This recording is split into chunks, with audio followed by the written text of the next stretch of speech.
Maradona turns like a little eel and comes away from trouble. He was very passionate, very brave. Little squat man comes inside Butcher, leaves him for dead. Outside Felon. Genius. Leaves him for dead and puts the ball away. Technically, I think he was the most perfect player in the history of football. And that is why Maradona's the greatest player in the world. The impressive thing about Maradona was his ability with the ball. He was very skillful and had great vision. I've never seen any other player do the things that Maradona could do.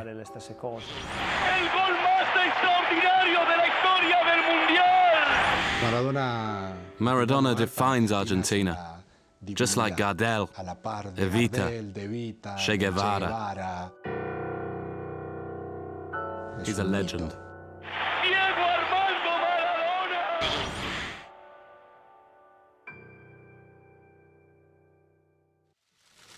Diego Maradona, the player of the 20th century, according to an internet poll run by FIFA in 2000. And who could argue with the majority choice? Diego Maradona brought brilliance to every team he played in. At Argentinos Juniors, he was sensational at the age of 15. He won the league title with Boca Juniors.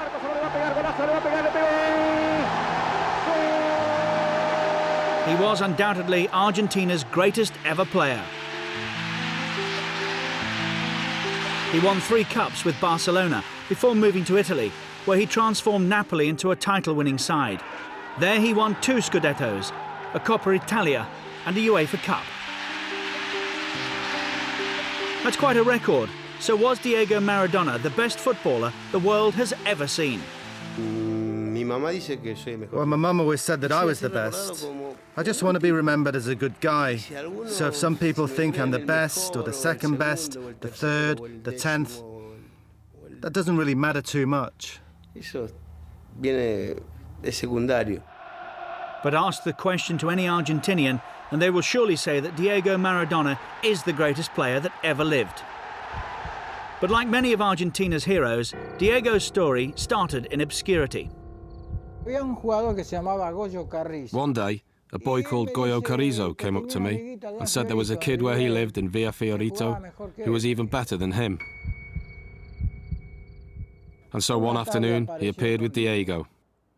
He was only a little kid, but he made such an impression at training, playing like one of the kids far bigger than him. He was from another planet. He was different. Late 1960s, the Maradona family was living in one of the poorest quarters of Buenos Aires, Villa Fiorito.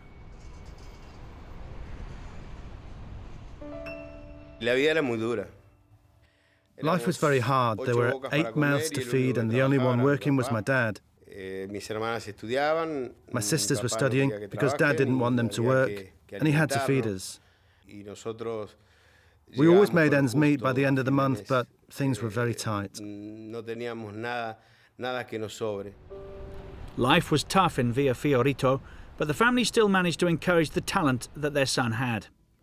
Diego was taken at the age of 8 to see Francisco Cornejo, one of the coaches of the youth scheme at Argentinos Juniors, who couldn't believe that this was a mere 8-year-old that he was watching. Diego changed when he stepped onto a football pitch. He felt the game so much.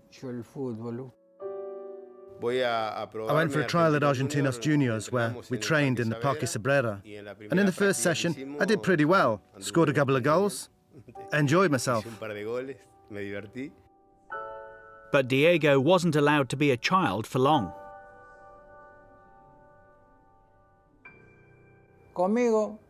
With me, from 8 to 15 years old, he was a fantastic kid.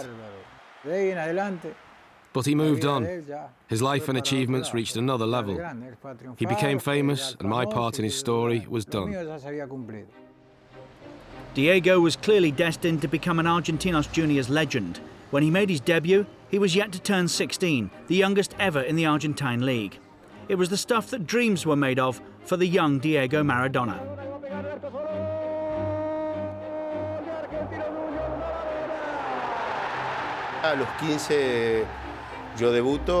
I made my debut at 15, and that's when the dream started. I would dream about playing for the big teams, buying a house for my mum, buying cars, and being able to play for Boca, play for the national team.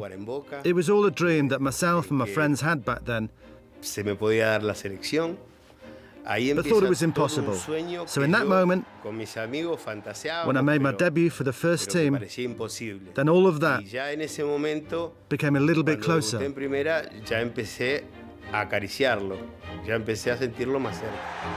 For Argentinos juniors, Maradona scored 116 goals in 166 appearances, a phenomenal record. What happened was that there was no one else to score them, so I had to score. Otherwise, no one else would.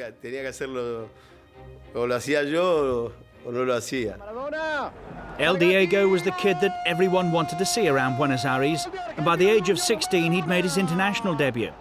Soon though, he would make the journey across Buenos Aires to Boca Juniors. Maradona had found his spiritual home, and his fans had found their ultimate hero.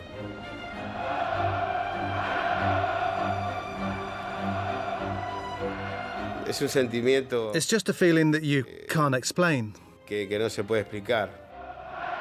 Maradona, the £1 million teenager, made an impact that Boca Juniors would never forget. I put the Boca shirt on Friday. I had an injury, but I still played. And we won the championship of 1981, which was fantastic because we filled every stadium we played in. Anyway, Boca's everything. Although Maradona's stay at Boca lasted a mere 40 matches, in which he scored 28 goals, the fact that he went on to become the greatest is a symbol of the club.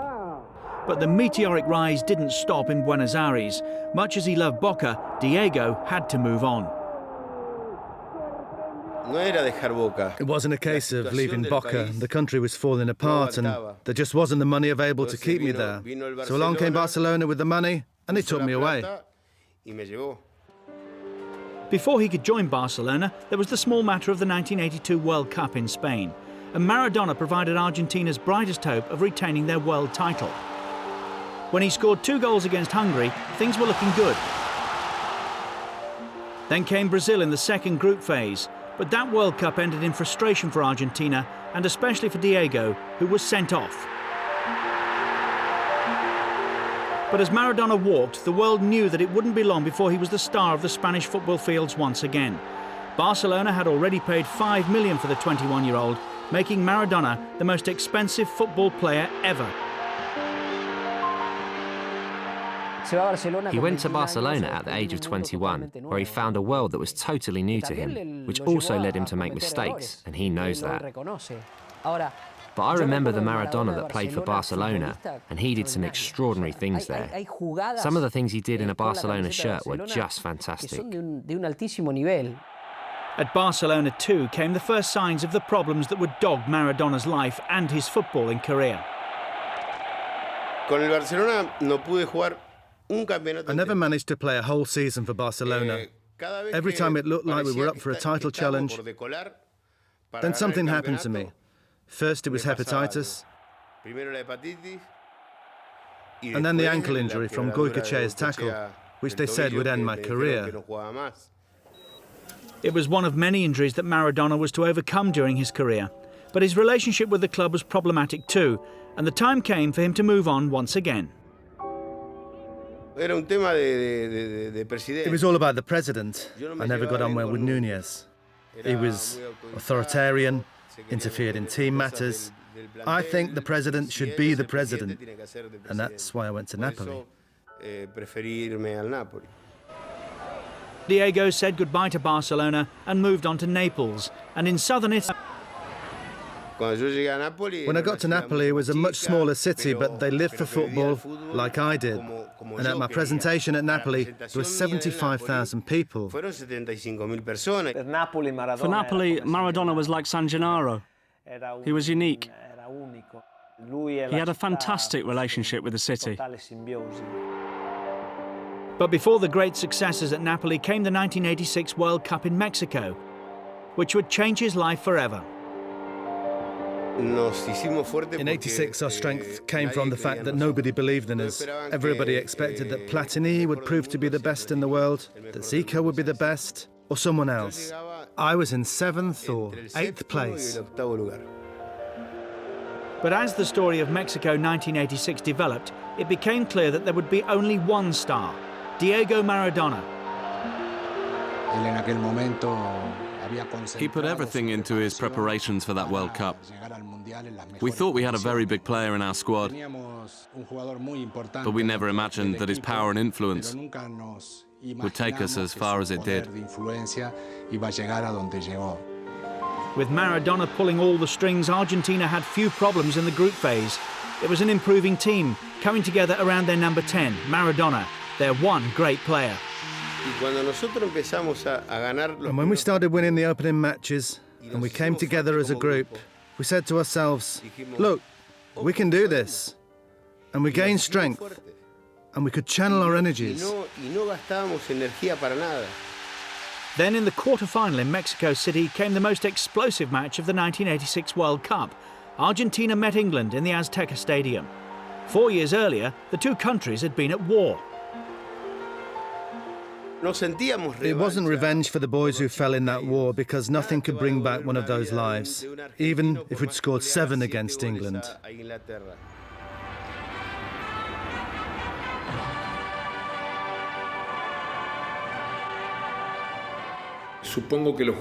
think that the players were motivated by the chance to prove themselves face to face and with the same weapons, superior to England on a football pitch.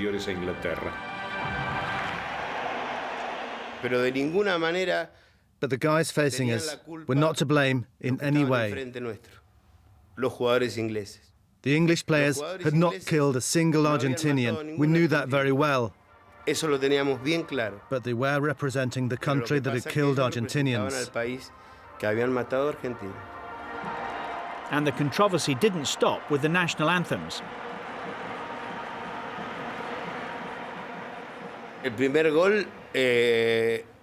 I stole the first goal like a thief. Like I'd stolen their wallets. It was perhaps the most controversial goal of all time. This is how it went for the man who scored it.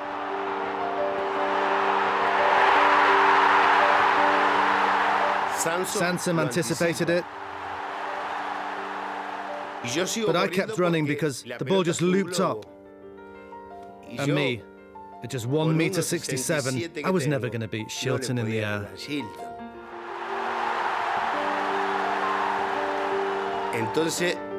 So I put my fist up, and I put my head just behind, and Shilton came out with 2 hands.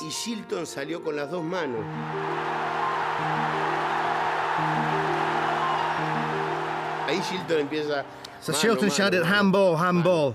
But when I saw the linesman run into the centre circle, I shouted, well, come on, celebrate. Put your arms around me, it's a goal. Because if we doubted it, then the linesman and the referee would too, and they'd have disallowed it.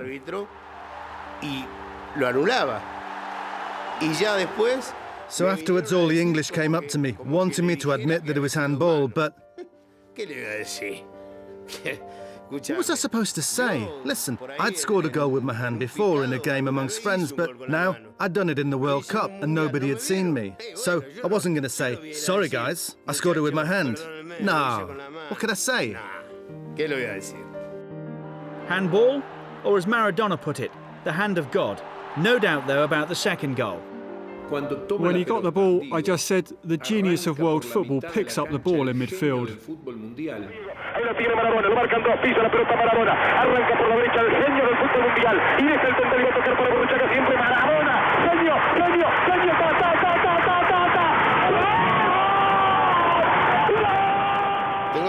I was lucky enough to have the momentum and to see that the English weren't going to stop me. No one was going to stop me, not even Tyson. And just as I was going to shoot, I saw Shilton covering the whole goal like this. So I gave it a little touch, feinted, he went to ground, and I stuck it in.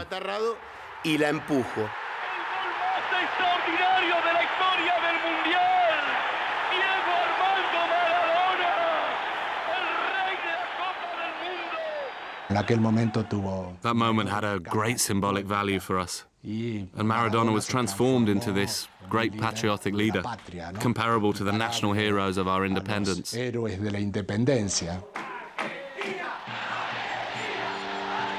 Argentina went on to a semi-final against Belgium, and there was more brilliance from Maradona.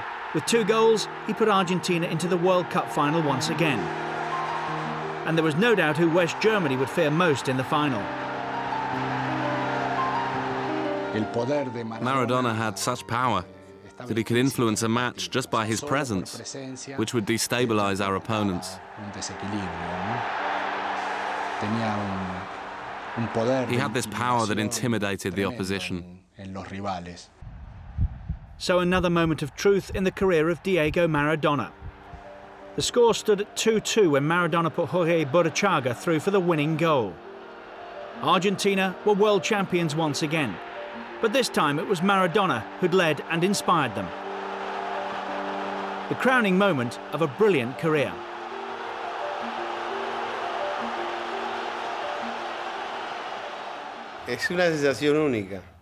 It's a unique feeling. As a footballer, you can have a lot of cups in your hands, but to have the World Cup is something that every player dreams of.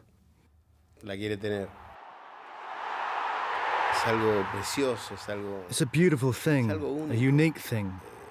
It's beautiful. 1986, the year when the World Cup was decided more than any other by the presence of one man, Diego Maradona.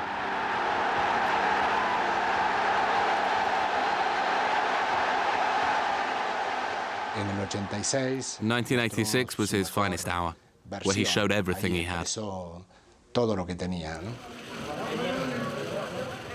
Without Diego, we would not have won that World Cup. Without him, it couldn't have been the creative team that it was. Technically, he was the most perfect player in the history of football. Back at Napoli, though, there were trophies to be won and challenges to face up to. So I asked Fellaino, the president, for players who could help us beat the northern teams. So I chose the players and made us stronger. And at that point, I started to raise the flag for the south of Italy. Juventus came down and we won 1-0 and sent the old lady away. Milan came down with Sacchi and we won 3-1. And when we won our first Scudetto, they said, "What's going on?" We won the UEFA Cup, a Coppa Italia. We won a lot of things at Napoli. It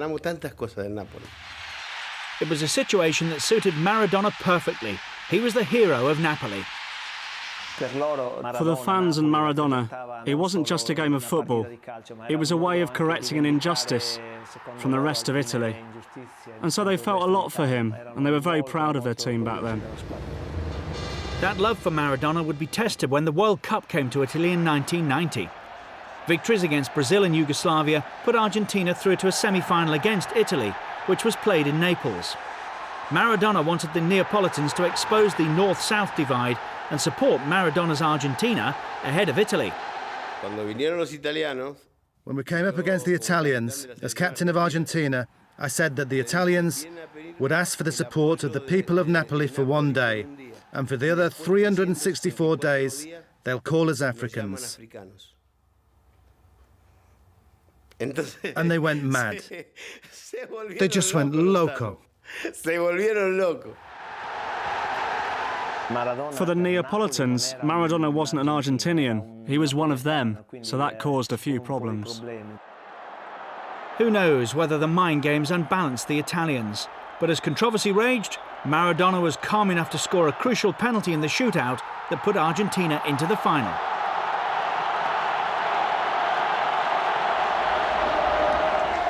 In the Olympic Stadium in Rome, Maradona led his Argentinian side into a second consecutive World Cup final. His mixture of passion and skill was one of the few high points of a disappointing final. But in the end, Franz Beckenbauer's Germany were too strong for Argentina.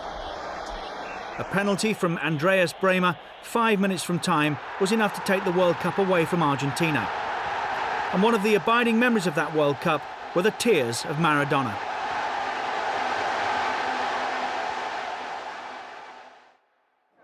But far worse was to come. Maradona's lifestyle had become increasingly chaotic. In 1991, he tested positive for cocaine and received a worldwide 15-month ban. The pressure had finally caught up with the superstar. It's very difficult to be Maradona. The pressure he lives under. No one in the history of football has had to go through that. Maradona's life is made up of deaths and resurrections. He's fallen down and then he's got back on his feet, in a symbolic sense, but also in real life. So Maradona, the man who'd once ruled the world of football, was now an outsider to the game he loved. He managed to come back with Sevilla in 1992. Then Argentina needed their talisman for the World Cup in 1994, which was held in the United States. And once again, Diego answered his country's call. I lost nearly 16 kilos. I cut myself off from my family, running 16 kilometers per hour on the treadmill. So for the third time, Maradona led his country into the final stages of a World Cup. It all started well against Greece. But was everything really so well with Maradona? The celebrations didn't last long. Before the group stage was out, he tested positive for ephedrine, a banned substance, and Maradona was sent home. They treated me very brutally, but, well, that was it. I had to pay. So I took the responsibility, and all those sacrifices came to nothing. But I think that if that hadn't happened in the 1994 World Cup, then we would have been world champions. His career, but Diego was still the idol of Argentina. Without football, though, Maradona couldn't cope with the pressure of his fame. His sporadic addictions to drugs and alcohol took their toll, and the hero of Argentina nearly died in a Buenos Aires hospital in 2001. I'd reached rock bottom. I nearly died. I was at the lowest point a man could fall to. Dalma and Janina saved me. Dalma, because she told me when I was in a terminal coma that Janina had said that I had to live for her. And when I heard that, it really hit home. A fully recovered Maradona went on to become the national coach of Argentina. I reinvented myself as a man, I came off drugs, and now I'm the national team manager. You can't ask for more than that in life. And I think that God has given me another chance, which I've got to take. The life of Diego Maradona. As a child, he was plucked from obscurity. He went on to become arguably the best ever. An extraordinary life that was made possible by an even more extraordinary talent.